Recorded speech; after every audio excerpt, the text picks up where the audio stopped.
So for any of you who don't know me, my name is Kathryn Hunt. I am the director at the Lincoln Public Library, and I will be one of the hosts for today's author discussion. Just to go through some of the housekeeping, let everyone know if this is your first time to one of our author events, what the basic outline of the next hour is going to be. Our author, Tess Stimson, and I are going to have a short conversation talking about her work and her experience as a writer. And then there will be a chance for question and answer.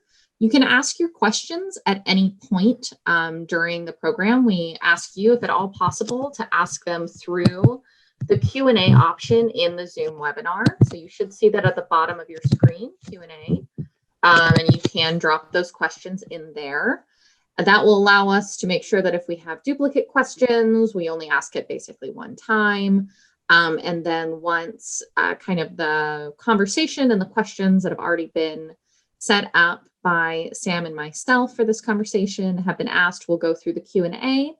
If you're not able to type into the Q&A, that's not a problem. We will have some time at the end where if you're connected via phone or prefer to use a microphone, we can set it up so that you can speak directly into the webinar. But generally that Q&A option does make sure that we can go through the questions a little bit faster, which means everyone gets a chance to have their questions answered. So I think, let's see. Yeah, we're just a couple minutes after, so I think we'll get started. People can continue to join us as we move forward. So today we have joining us Tess Stimson, who is a fantastic author of both fiction and nonfiction, with her fiction including several top 10 bestsellers, including The Adultery Club and Mother's Secret, and most recently has published 1 and 3, which I believe is out in audiobook and will be coming out in print in the next couple months. Yep, and it's also available currently in ebook. It's also what? It's available in ebook right now as well. Oh, an ebook. Yep. Fantastic. So yeah, thank you, Tess. Thank you for joining us. It's a pleasure to be here. So now, how did you start getting involved in writing fiction? Kind of can you tell us a little bit about your background and how you became a writer? I used to read a lot, and I think that's probably like so many writers. You read and read. And I was about 10 the first time I wrote a book and actually filled a whole bunch of composition books with this chapter book that I was working on. And then I got into historical fiction, and I wrote a book about Anne Boleyn. This is long before the Tudors and long before the other Boleyn girl. But then I went off to university, and then after that, after I graduated, I got a job in TV news, and I was a TV news producer. And every time I used to go to a dinner party or meet up with friends, everyone was always wanting to know what really went on and what do the newscasters say to each other and all this kind of stuff. And it just all came together, and I wrote a book set in the world of TV news, my first book, and that came out when I was about 25. So I've been doing this for a while, and it was almost like, I can't imagine doing anything else. My father always said, find something you love and get paid to do it. And that's kind of what I've done. I mean, you don't get paid a lot as a writer, generally speaking, so that's where the journalism comes in. But has always been who I am. Fantastic. And yeah, so you mentioned being in TV news, and with that, you did work as a journalist. I did, yes. I worked for a British company first, and then for CNN. And I was a producer. I did a bit of reporting, a bit of on-camera work, but usually I was the one who was racing to get tape back to the place it needed to be, or liaising with the news desk, CNN International in Atlanta. And I was based abroad. I was in various different bureaus around the world, based in Rome, Italy, and Beirut, Lebanon, Cyprus, that kind of stuff. And I did that for quite a while until I decided that getting shot at and having kids wasn't a great combination. And then I moved into more full-time writing at that point. So obviously you were in some pretty tense and active places with your journalism work. Has those kind of on-site locations and those experiences informed your fiction writing as you moved out of kind of that active reporting? I think it always has. I've always been a news junkie, so I've always stayed up to date, and I've carried on with print journalism, just as I said, not being shot at. But I remember when I was writing hard news back in the day, I was writing while I was reporting from various places, and I was actually in Mogadishu. Went in with the CNN team, and we actually won an Emmy for our coverage. It was quite early on. But at one point we were trapped in a house, and there was a lot of shooting going on outside. So we were having to stay in the corridor, in the hallway. And so I just had my laptop with me, and I just wrote another chapter of my book because, what else are you going to do? And when I think about it now, my poor mother, I kind of really feel for her. But at the time, it was just, you're buzzed on adrenaline and so on. But funnily enough, here we are 20 odd years later. And the book I've just finished, which isn't going to be out till next year, but one of my characters is a sort of war reporter, and I sort of really went back to my roots, and I think that's always been something I like to touch back in with now and again. Yeah. Absolutely. Do you ever get pushback when you include kind of those experiences on people who think, without maybe knowing your background, that they are not realistic, despite the fact that they're things that you experienced? No, occasionally. I remember when I was in a plane crash, which is a whole different story in and of itself, when I was in Somalia. And I remember finishing up the end of a novel with a plane crash because I hadn't figured out exactly how I was going to get the guy and the girl together. And then something like that happens, and it's like, well, you're going to use it, right? And one of my friends once said, you plagiarize your life all the time. You're always including stuff that really happens. And it's kind of, well, there's nowhere else to go. So when something bad happens, you might as well use it, which is what led me after a divorce. I wrote the book, The Adultery Club. It's a kind of when life gives you lemons, right? You make lemonade. And so The Adultery Club was the story of an affair told from the point of view of the husband, the wife, and the mistress. And the kind of the triumvirate, and each telling the same events, but from their perspectives. And I remember my ex-husband was outraged, and it was like, well, it's either that or you pay me more alimony, you get to choose. And this way, it was a great way of therapy and working through it. So it was a very healthy way to deal with it. Absolutely. Can you talk a little bit more about that process? Because obviously, write what you know, and plagiarizing your own life, as your friend put it, is a lot of really intimate knowledge, particularly with the subject matter of a lot of your books, which are interpersonal relationships and the way that those tie together, which are often very internal and intimate situations. But at the same point, there is a line between fiction and kind of confessional work. So how does that work as you're working through and building your manuscript? I think it's something that I've got better at as I've got older. I'm 14 books in now. I've just finished my 15th novel, and it really is a learning process. And when I was 25 and I wrote my first one, I didn't have much internal going on, but I had a lot that was external. A lot of things were happening to me, and so the book was very active. There was a lot of external events happening, a large array of characters with lots going on. Whereas now, having lived through a divorce and 3 kids, and I'm very lucky I have a very happy second marriage, I've lost both my parents. My younger brother died when he was only 40. And all those things, all those feelings and emotions, there's a lot going on inside now. And so you don't have to have so much happening outside because I have such a sort of strong internal life. And so rather than take something that's happened and reproduce it as it happened, it's a more unconscious thing than that. You synthesize it, right? And I think everybody, for example, has experienced grief. We may not have lost somebody necessarily very close, but we may have lost, a dog that we were very close to, for example, or a grandparent. And you can take that emotion and you simply use that, and you can write about a widow. It doesn't have to have been the same experience. You kind of synthesize it. And there's also no getting away from the fact that as a writer, you get to be all your different selves. And so in your characters, you get to be your ideal version of yourself. You get to be the girl who got success or was beautiful or got it right, but you also get to be the villain and the dark self. And those are the books I I really enjoy writing now. My earlier works used to be more aspirational. I wrote much more about beautiful people doing beautiful things and getting success and winning everything. And now I'm far more fascinated by how thin a line it is between the dark side of us and what we would consider normal behavior. And by that, I mean, say a guy walks into a coffee shop and he is really struck by the gorgeous girl behind the counter. And he's really tongue-tied and he can't make conversation, but he comes back to see her day after day. And then one day he decides to follow her to the park rather than, you know, get away from the kind of the confines of when she's working. And so he follows her and he asks her out on a date. That sounds like really romantic, right? That would be a great meet cute story to tell your grandkids. Unless she really doesn't like him and he continues to follow her and he continues to ask her out, and suddenly that's stalking.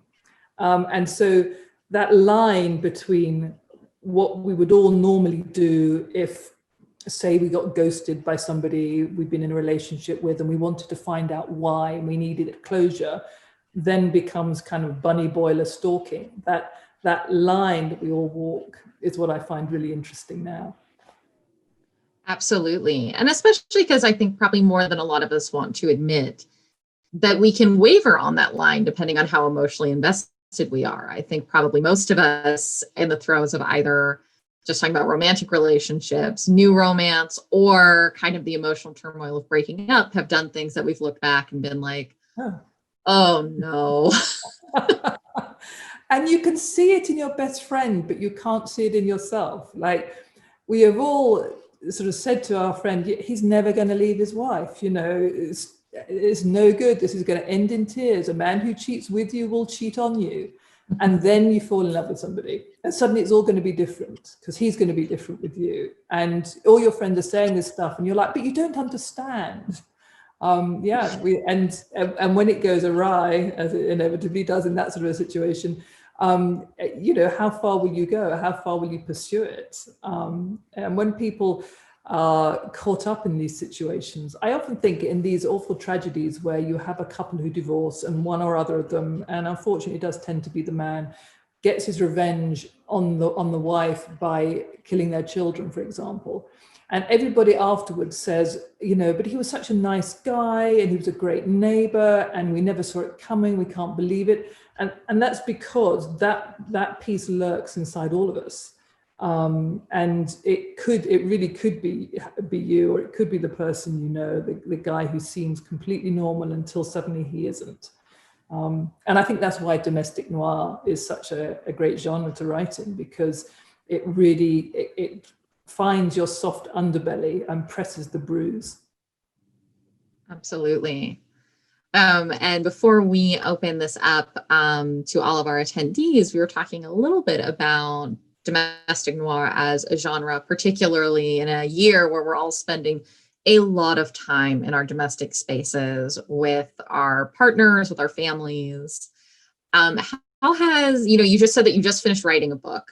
Mm-hmm. How has kind of the COVID-19 experience affected your writing, especially given that you work so much of these thrillers in a domestic space? Yeah, it's interesting because in terms of the practicalities, my life probably changed less than most people because I already worked from home, and I already spent most of my time, you know, alone or looking at the four walls. And actually, I had to deal with my space being slightly more crowded because my husband was suddenly working from home and my college kids came back. But beyond the practicalities, making that mental adjustment, it was very distracting because you're constantly trying to maintain, see what's going on outside. Excuse me, sorry, my phone. No problem. I meant to switch that off. I do apologize. And so you had to kind of adjust for that and to figure out exactly how much to incorporate and how much to ignore that in your writing. And I think, like everybody else, my attention span got shorter. And there were days when I just wasn't in the zone for writing, but generally speaking, I was okay. What I think is really interesting, as you say, is the knock-on effect from everybody being forced to be with their, you know, quotes, nearest and dearest. And divorce attorneys always say their biggest uptick in cases is in January because families are thrown together over the Christmas holidays. And I do wonder when at the end of all this, people are suddenly going to realize that actually they really don't want to spend another day with this person. And also another thing that I think is going to have an impact is younger people's choices over parenting and over whether or not to have children and when to have them and that kind of stuff. And I do wonder whether there are going to be people who look at friends who have small children and have been trapped at home with them and think, yeah, I'm not risking that. I'm not, if they were already a little bit on the fence, I might decide, no, that's not for me. If I had to spend 24/7 with my children when they were small, I would never have had 3. And I think it's going to be a lot of realignment of things after this is done. Absolutely. Yeah. I think we've all seen a lot of kind of the pressure valves that allow our personal lives to work well disappear. Like, especially, my friends with young kids, all of a sudden grandparents weren't able to be physically present. Daycare wasn't an option. So yeah, it was a pressure cooker. It still is a pressure cooker. It still is, yeah. It still is. Which, and it's going to be tougher, I think, as winter draws in and you don't have the external escape valve that a lot of had before. Yeah, it's been really hard. And my sister-in-law has 4 children between the ages of 2 and 14, and 4 boys. And that's tough. That's really tough. It's been an intense couple of months for her. Yeah, really. So now, kind of talking with this and suspense and domestic noir and all this. So your newest novel that's in ebook and audiobook right now, 1 and 3, has a lot of suspense and built into the lives of these characters. How do you go about building that in and keeping people turning the page and getting really drawn into this knot with the characters? What's your approach? Yeah, it's interesting. I'm not sure how much is unconscious and how much is deliberate. I really enjoy ending each chapter on a little bit of a cliffhanger where you're not entirely sure where it's going to go next. And sometimes I write myself into a pickle because I'll be writing a chapter and I'll have a sudden kind of great idea of how I'm going to end this chapter, and I'll end it like that. And then I'm on the next chapter and I'm thinking, oops, I'm not entirely sure how I'm going to get out of this. And that's kind of fun too. And so even though I always know where my ultimate goal is, I can sometimes zigzag and there are kind of a few switchbacks before I get to that point. And so some of the twists and turns aren't conceived of me before I start writing. They're things that happen as I'm writing. And I'll have one of my characters will do something or say something. And then I'm like, oh, now I got to figure out how to get around that, how to undo that. And there were several incidents in 1 and 3 where I'd have, and the story for those who haven't got the background is it starts out with a husband's body is found in a hotel room, and 2 women are standing over him, both covered in his blood, and one is his wife and one is his ex-wife, and they both say the other one did it. And when I started writing, that was how I started, and that was the first chapter I wrote, and I hadn't decided who was going to do it. And then I kind of went back 6 weeks and worked through. And as the rivalry between the wife and the ex-wife, Kaz and Louise, as their rivalry hots up, I have them doing crazier and crazier things to each other. And I don't always know how I'm going to unscramble out, how that's going to work out at the end. And so I can't give too much away. But it sometimes those twists and turns take a direction that's kind of organic from.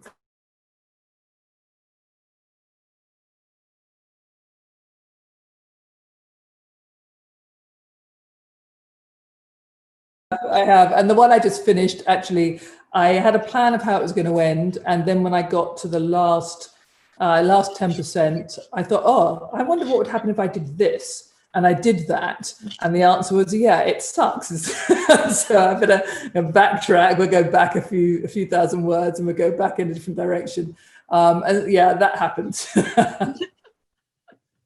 So it sounds like you do a lot of building your story as you're writing it, as opposed to really closely outlining it beforehand. Would you say that's true? I have the skeleton is actually very, very methodically set out, and I have a synopsis I work off. It comes with an idea, like I think a lot of the best books come with a what if idea. What if this happened? Then what would you do?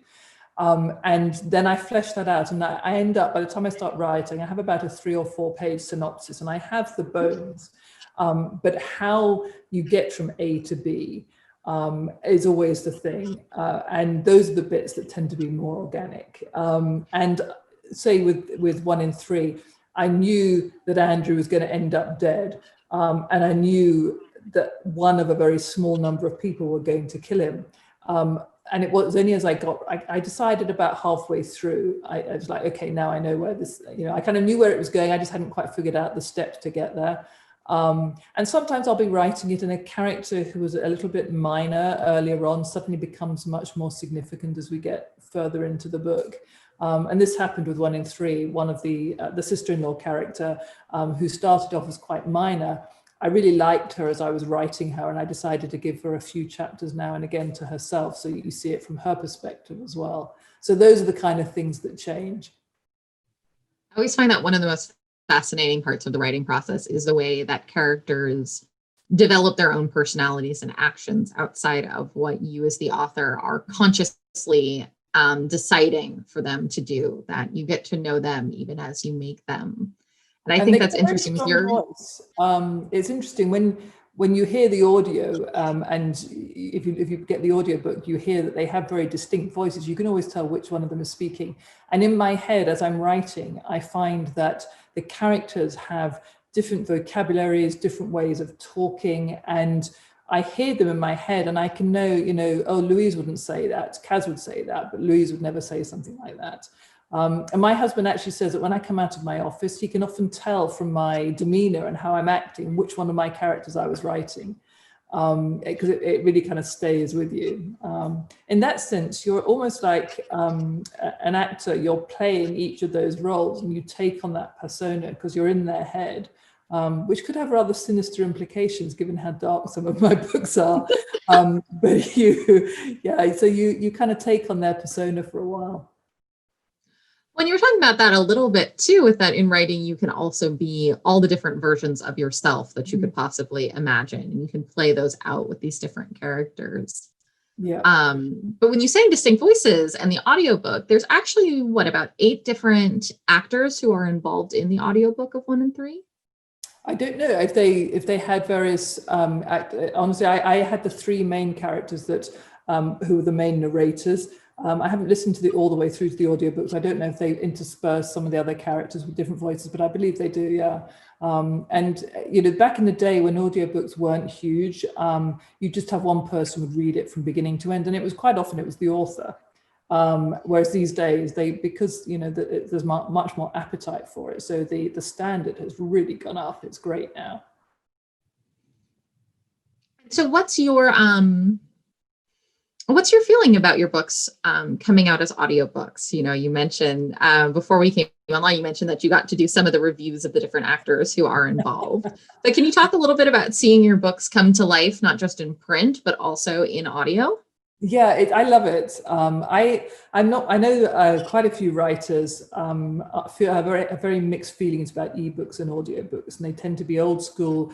I'm writing a book and you're supposed to read it, and that's what being a reader is all about. And I think why, I love the fact that over the years, over the centuries, telling a story has changed, and we've gone from oral poetry, we all sat around the fire and listened to somebody recite Beowulf, through Shakespeare, on the stage, and then came film and then TV. And why not have ebooks? You're still telling a story. Audiobooks, you're still listening to the story. You're sitting.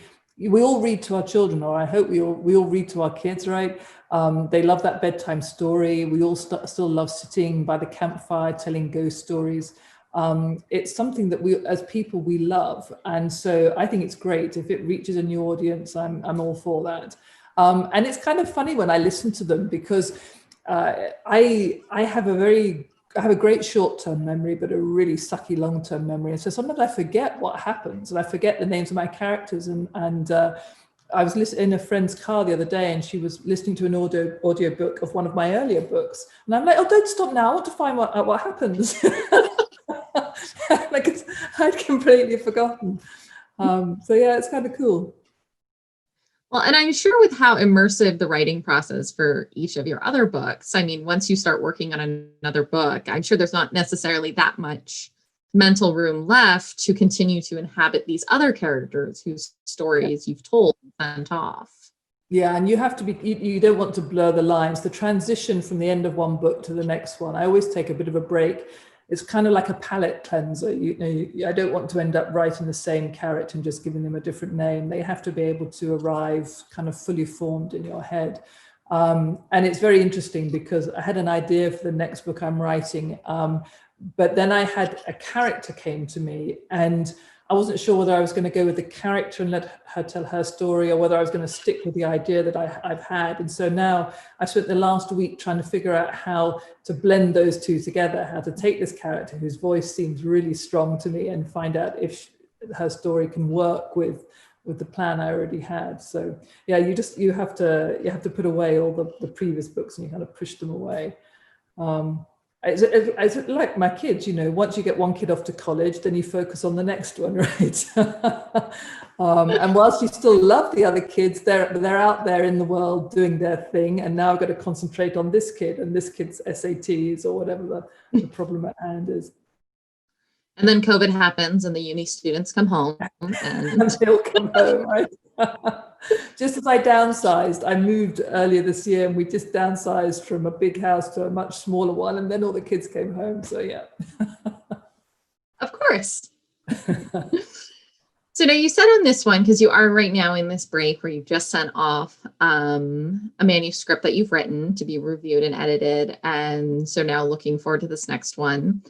On your novels, you mentioned on this one that you have both kind of a plot as well as a character. Where do your stories tend to start, or does it really just depend on the book? I have lots of ideas. They're kind of stacked up like planes circling over a really busy airport. And at any one time, it's like, okay, which story do I want to tell next? And there'll always be one that kind of jostles to the front, and it's not always the one I think it's going to be. When I sign a contract with my publishers and I give them a synopsis, okay, these are the next 3 books I'm going to do, and then something else happens and I'm like, actually, no, I'm not going to do that one, I'm going to do this one instead. And it just, the story kind of comes to the fore, and it can be triggered by something really small, like a newspaper article I'll read, or it could be something, that's happening in a friend's life. A Mother's Secret, the book before this one, that was triggered years ago when I got the first seed of the idea when I was reading a newspaper article. And I can't really talk too much about what it's about simply because it gives the story away. But it was it made me think, oh my God, it was based on a true fact. And I thought, what's the backstory behind that? And that's where that book kind of circled around in my head for a while I tried to figure out exactly how I was going to flesh it out and make it into a story. And the book I'm working on now has been a slight trigger in the sense that because of COVID, everybody is reconsidering where they want to live and how they want to live. And I don't know about you, but an awful lot of people are doing property porn, when you spend your whole time online on realtor.com or zillow.com looking at properties, right? Everyone's doing it. And when you get a chain of people where I can't buy your house until I sell my house, and everyone's kind of linked together in this chain. And I thought that would be really, really interesting to explore the idea if you've got, say, 5 people all linked by this buying and selling process, and they all really have to move for very urgent reasons, and then suddenly one of them changes their mind, and what's the ripple out effect amongst all the others? That kind of idea that we're all interlinked. So it can be triggered by what's going on in the world, or by a chance remark, or by something that somebody says, or just by exploring really dark ideas I've often had. Your favorite child, or how far would you go to protect them, that sort of stuff. Would you I was reading a news report about a woman whose child had vandalized a statue in London, and she shopped him to the police. She took him to the police station and said, this is my kid, and the kid ended up with a suspended sentence, but with a criminal record. And I said to my husband, I wouldn't do that. I don't care how bad he'd been. And he was like, yeah, well, maybe not for a statue, but what if he murdered somebody? And I was like, no, I still don't think I would. And he's like, you can't say that. And so it's like, so what would you do in that situation? You know, how far would you go? Anyway, so that's where the ideas come from. They get seeded by things like that. It reminds me a little bit in On Writing, Stephen King talks about like Cujo as an entire book was, I put a character in a car with an angry dog outside. What do you do? Yep. And that the rest of the book built from there. And this idea of like, okay, so you've got someone you care about who just did something terrible. What do you do? Yep. Well, I was out hiking. I do a lot of mountain hiking around in Vermont, particularly now in COVID, right? It's one of the few things you can do safely. And we were chatting, and like, you know, what would you do if we found, you know, a huge stash of money underneath? We found a little geocache. There was at the top of the mountain, someone had put a geocache, and so we opened it and everything. And I was like, what would you do if you opened that and you found it filled with, you know, $500,000? And there were about 8 of us, and we were kind of split pretty much 50-50 down the middle as to what you'd do. So yeah, it's the what if questions. Absolutely. And so beyond just what ifs, a lot of your books are, you know, going back a little bit to that domestic noir, they deal with beginnings and endings a lot, whether it's marriage, divorce, things like that. From a narrative perspective, what do you think is more interesting, or what creates more drama, beginnings or endings? Yeah, yes, interesting. I don't think they're discrete, are they?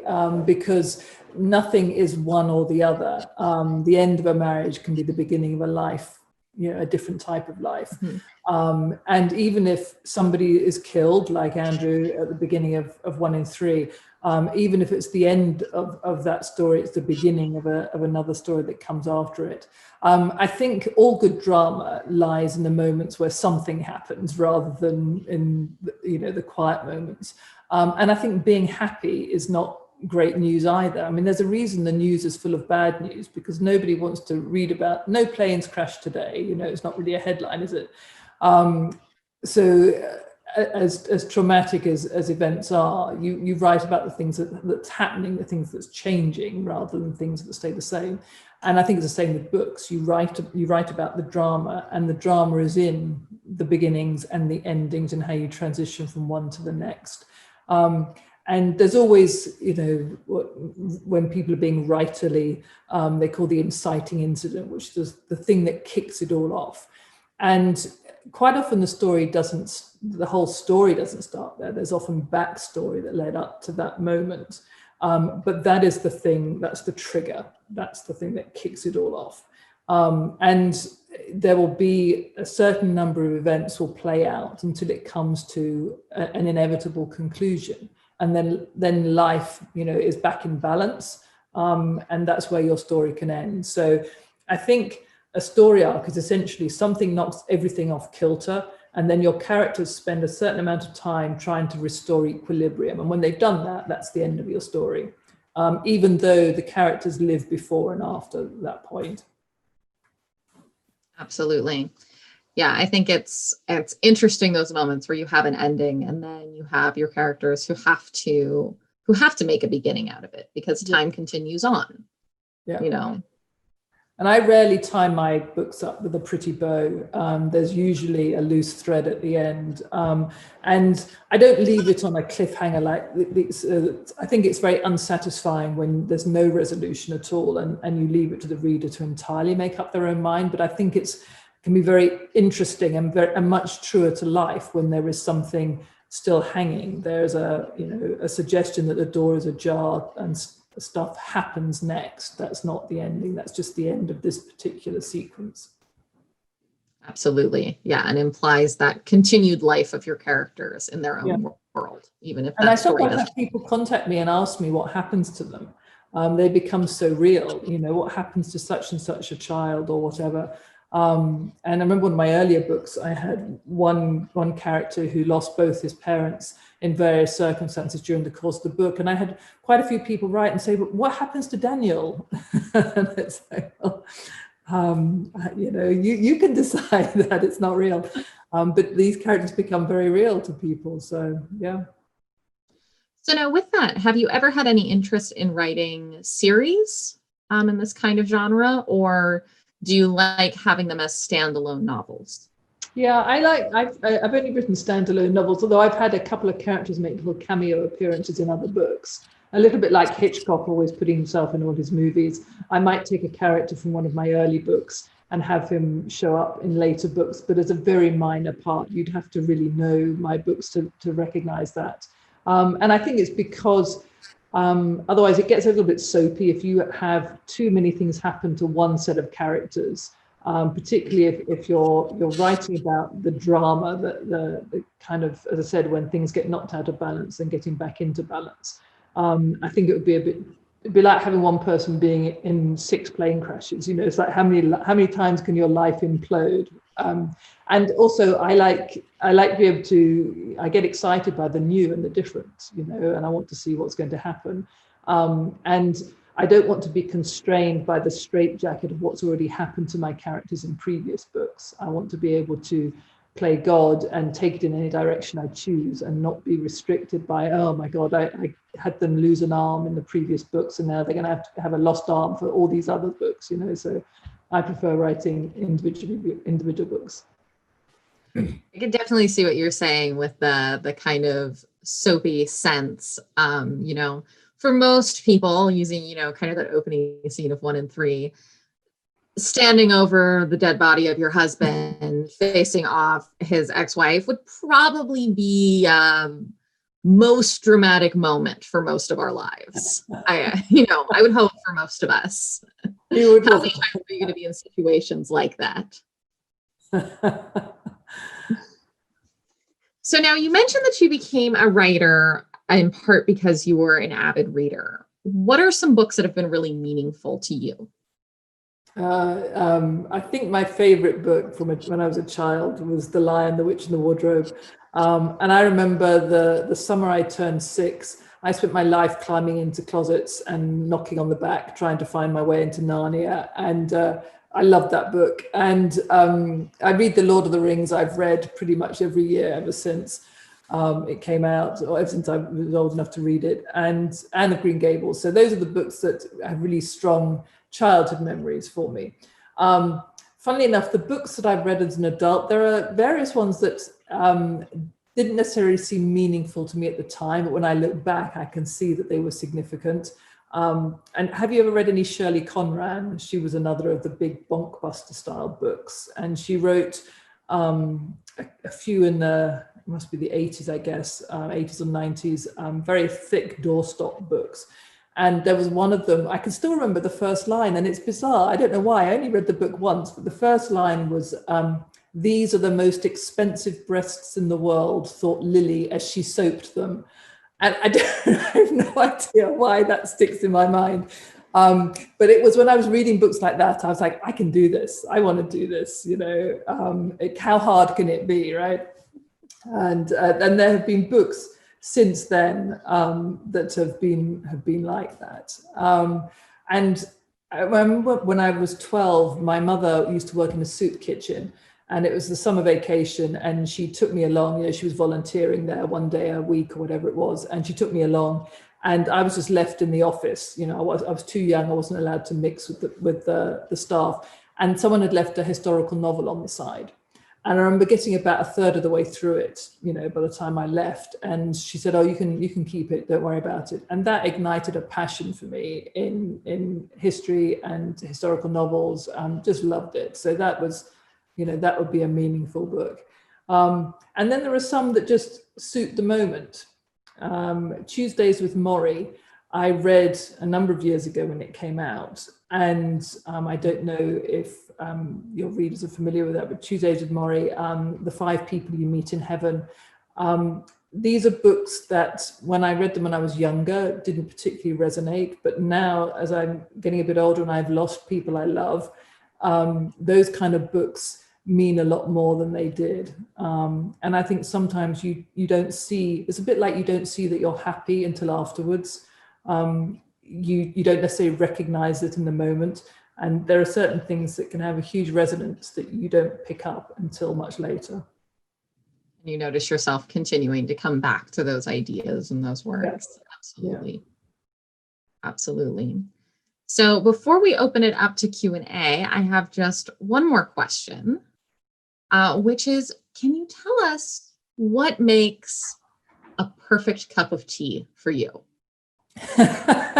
You saw me drinking that night then, didn't you? Our last author of British origin, I just started it with the contentious one, which is milk first or not. Oh no, yes, a bad question to ask. So now that whole thing boils down to back in the day when the china, the porcelain that tea was poured into, it's very different from the kind of mugs that we tend to use now, and so it was really crucial that you get that, you get it right. It's ridiculous, really, because until you know how strong the tea is, you don't know when you should add the milk. So you add the milk afterwards. Obviously, it makes sense. But the perfect cup of tea, I actually I import mine from England, and it comes in big bags of 1,100 tea bags at a time. And I probably drink 10 in a day. I mean, it's crazy. And I take it hiking. I have a traveling tea mug in the car. I take it everywhere. And it's not expensive and it's not special. It's not one of these fancy Earl Grey or Darjeeling or whatever. It's what my mother would call builder's tea. And it's the kind of, tea that no matter what happens, end of the universe, have a nice cup of tea and it will help. And it actually does in a surprising number of times. It's the ritual and the taking space out and the apocalypse is upon us, and have a nice cup of tea and it'll be better. And it is. You can always have a cuppa and it makes it better. Absolutely. So yes, Democrats across the country, have a nice cup of tea and take a breath. Well, excellent. No, I feel you though. I have an Irish tea that, again, nothing overly fancy, but yes, I get that imported through the power of the internet, because that is my comfort drink. He brings me a cup of tea in bed every morning, and before him, my father used to, and so no daddy issues there. And I, every day since I was 6, my day started with a cup of tea in bed. That's just the way it is. Perfect. So our first question is, one of our attendees is asking, when you're writing your books or while they're still in your thoughts, do you ever cast them with actors that you could envision playing the roles? Oh, that's a good question. Funny enough, I don't, unless somebody sits down and asks me to. I don't do it deliberately, but then afterwards I realized that I often had somebody in mind. And I had this conversation with my editor today when we were talking about one of the minor characters, and she said, "Oh, I picture him as a so-and-so character." And I said, "Oh, no, he doesn't look like that. He's more like, I kind of see him as a younger Gerald Depardieu." And it was only when I said that I realized that that's who I've been imagining all along. So I guess I have very clear ideas in my head of who they are and what they are like. But I wouldn't necessarily attach them to a specific actor. Although if you cast the wrong one, I would be like, no, David doesn't look a bit like that. I was going to say with that story, I was like, so it's kind of contrast. Someone goes, oh, well, they look like so-and-so. And at that point, it crystallizes for you of like, no, absolutely not. No. Yeah, it's like, it's much easier to know what's wrong than what's right, which is why most people date so often until they find the one, right? Because it's easier to find a lot of wrong men than it is to find the one right one. Absolutely. So our next question is, how much time do you spend on research? Varies entirely on the subject. If I'm writing something I don't know a lot about, it's much easier these days because you can go to the internet and you can find out, so minor things like the time of a train, or the perfect recipe for chocolate souffle or whatever, you can find out in a moment. When it comes to writing about a character having a particular job, then that takes a bit longer, and I'll often read around the subject. In the book The Mother, Mother's Secret rather, which involves, and it's not giving anything away to say, it involves a child's death, a cot death, crib death. And I spent quite a lot of time online reading about the kind of, not just the statistics, but reading first person stories from people who'd actually lived through it. Because although I've experienced grief in things like the loss of my parents or my brother, thankfully I'd never been through that particular form.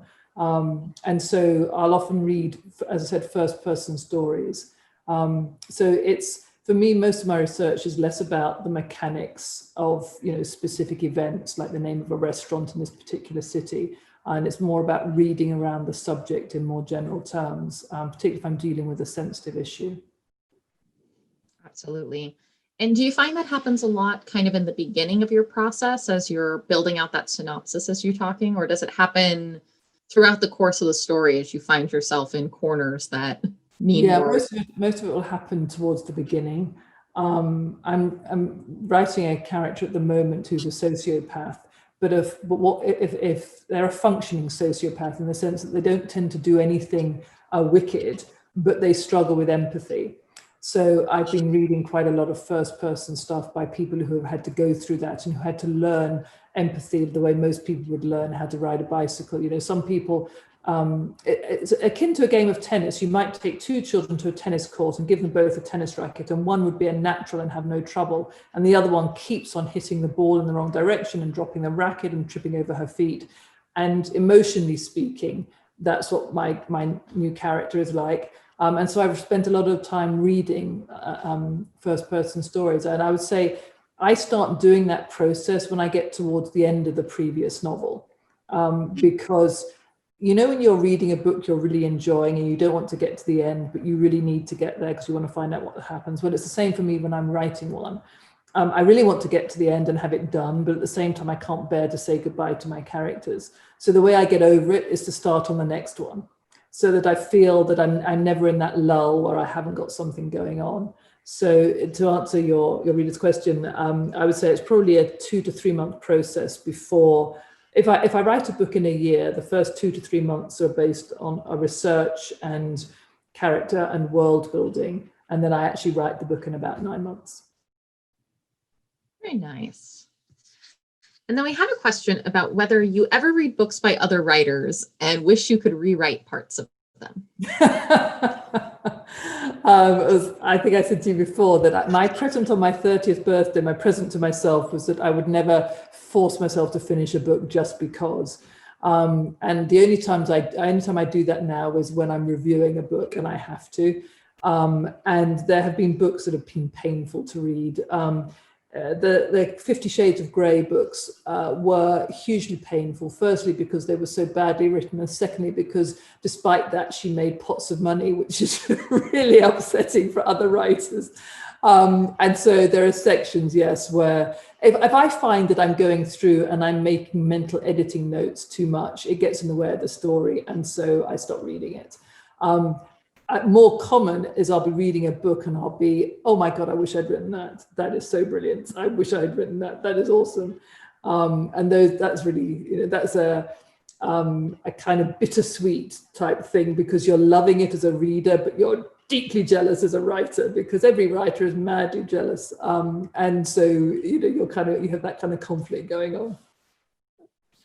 There's a great moment in a not amazing movie, Midnight in Paris, in which the Ernest Hemingway character says he won't read another character's manuscript because if it's bad, I'll hate you for being a terrible writer. And if it's good, I'll hate you for being better than me. So he just won't do it. What's a book that you've read recently that you had that moment of jealousy that you were really excited about how the author put the story together? It depends on which particular genre I'm indulging in, but I love Lionel Shriver. I think her books are absolutely extraordinary, but they're very dark and bitter. She goes places most people would fear to tread. And I don't know if you've read The Mandibles. It's not her most recent, but I actually reread it because it's so pertinent to now. But it's set in the year 2027, so just slightly ahead of where we are now. And although I don't think even she could have made up 2020, I don't think anybody, if you'd come to somebody and pitched them 2020, they would have been like, yeah, that's never going to happen. And so this book starts there with a financial collapse. And then it progresses from there, and she slowly takes apart, and it's so plausible as you see what happens, where the middle classes get squeezed and squeezed and squeezed until eventually, you know, you have the American government defaults on its debt, you have runaway inflation, you have, like you had in Germany in the 30s, people have to spend their paycheck as soon as they get their money, because by the evening it's going to be worth less, you know. All the kind of things that you think could never happen here, but which 2020 has taught us absolutely could. And if you're not a prepper by the end of this book, I defy you to stay sane and not suddenly start stashing stuff around. So that book, I think she's brilliant. You don't read that one for the laughs, but it is just so expertly done. I love it. That reminds me of Octavia Butler's Parable of the Sower, which I read a few years ago and is uncanny in some of its implications of climate change, especially for when it was written. And yeah, again, it's one of those that convinces you to be a prepper, but brilliant, beautiful novel. Yes, yeah. So the books like that stay with you. Yeah, it's always a joy. And sometimes I'll find a new author and I feel like I've come across a seam of gold, particularly if they've got a backlist. Like if you find a writer and it's their 4th or 5th novel, it's like you've discovered, you know, an Easter egg that was hidden and you just discovered it in the summer. And you suddenly can go back and you just can consume all their backlist. I love that. And I hope if you liked 1 in 3, you'll go back and consume all my others for the same reason. It's that, oh my God, you know, all this it takes me a while to find a writer I like, you know, there aren't that many. And then when you find one and you love all their books, it's just a joy. Absolutely. Absolutely. And then, you know, when they're still working, you get to look forward once you've been through that backlist of what's going to come out next. Yeah, it really is. So speaking of that, so you mentioned that you've just sent off one manuscript, but can you tease us a little bit about what's in the future for you? This manuscript's just gone off, and I'm going to be working on the new book now. And I also do a bit of journalism and a bit of script writing. I teach screenwriting at a university near here, so I'll be doing that again once, you know, COVID allowing, once everything goes back to normal. And 1 in 3, we're currently talking to a production company over on the West Coast. So who knows, we may end up working together on a script for that, which would be pretty cool. That would be fantastic. And at that point, you will get to pick who should act for each of them. Is actually right at the bottom of the totem pole, probably below the person who makes the tea. But it's a nice idea, yeah. Well, you at least get to, you know, learn how everyone else made wrong decisions on casting and Right. crystallize those actors for you. So, all right, we're just about at the top of the hour. I don't have any other questions in our Q&A. If anyone would like to do it via audio, please just raise your hand through Zoom. Doesn't look like we've got anybody on the phone, but if you are, it's *9 to raise your hand. Give everybody just a second.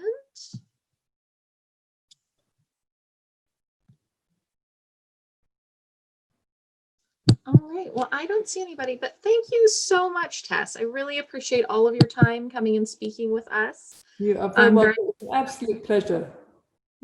It's been really wonderful. So yeah, and enjoy another cup of tea. I'm gonna go make one for myself. Yeah, remember the milk goes in after. See, I got into the terrible habit of actually doing my milk in first, but I always make my own tea the exact same way. Yeah. So I feel like I know how strong the tea is going to be. Well, you used to have to put the milk in first because the porcelain would scald the tea and ruin the flavor of the leaves. But these days, the porcelain is much thicker, so that's not a problem. I did not know that was the source of that contention. I just know that, you know, as an American, it was always often a great way to pick a fight amongst a group of Brits was to... Never mind politics, right? There's a reason that American independence all revolved around the Tea Party. Absolutely. And now we just drink coffee. Yeah. Well, it was a real pleasure, and thank you so much for asking, and thank you to Sam as well. It was really, really fun to join you guys. Well, thank you so much, Tess. Have a wonderful rest of your day. To all of our attendees, have a wonderful evening, and stay tuned on our Facebook and website for our next events. Awesome. Take care.